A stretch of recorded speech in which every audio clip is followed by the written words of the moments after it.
Assalamualaikum warahmatullahi wabarakatuh. Halo teman-teman semuanya.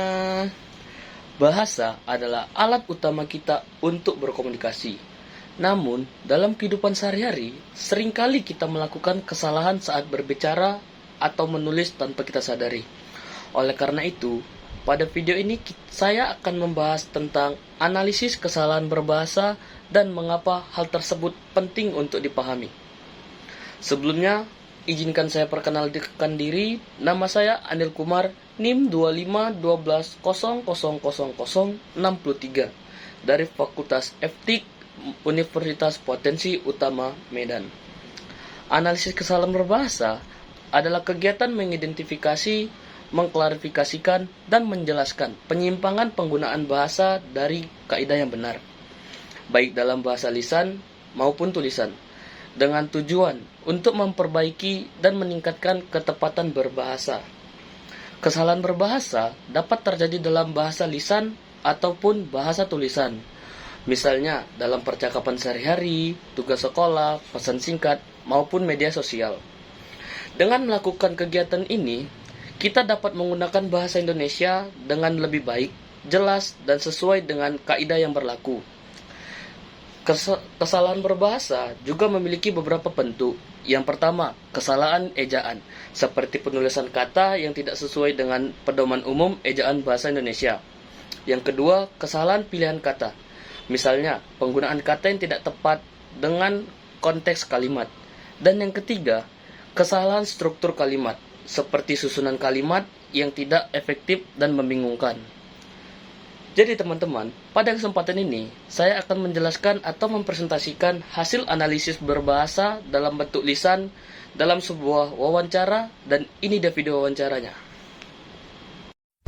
Baik, jadi selama kamu menghadapi nih perasaan homesick itu kan, jadi apakah kamu sudah mencoba nih sesuatu untuk membuat dirimu tuh merasa lebih baik gitu? Sudah Bu, kadang saya telepon mama untuk mengulangi rasa kesepian saya, tapi tetap aja Bu, rasanya tetap beda. Oh, jadi kamu itu sudah mencoba nih menghubungi mama kamu dan menyibukkan diri nih, tapi rasa sepi itu masih bertahan ya? Iya Bu. Jadi homesick itu adalah sesuatu yang umum terjadi pada banyak mahasiswa, khususnya mahasiswa yang merantau nih. Jadi saya bisa melihat kamu itu sebenarnya itu punya kemampuan untuk menghadapi ini. Jadi menurutmu hal apa nih yang bisa membuatmu sedikit lebih nyaman nih di kos? Mungkin Sabar. Ya. mungkin Bu, kalau saya punya aktivitas rutin atau teman ngobrol bisa sedikit membantu sih Bu. Yang bagus sih ya. Jadi kamu merasa lebih baik nih jika ada aktivitas yang memberikan orang lain itu untuk bisa berbagi cerita dengan kamu. Iya Bu. Jadi, pada video wawancara tersebut memiliki beberapa kesalahan berbahasa. Yang pertama, ni, kan, tu, gitu.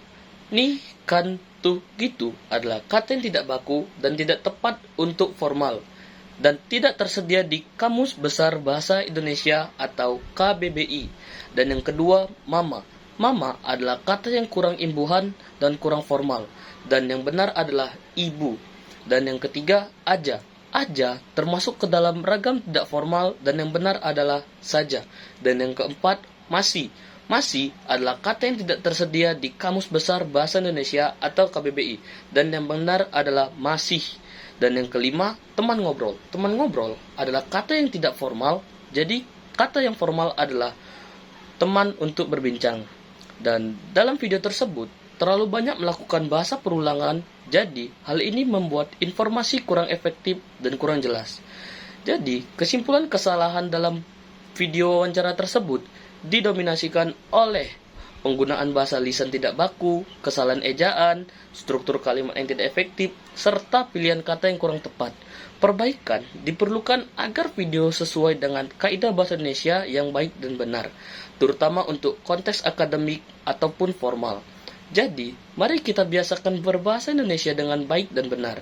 Terima kasih telah menonton video yang saya buat. Assalamualaikum warahmatullahi wabarakatuh.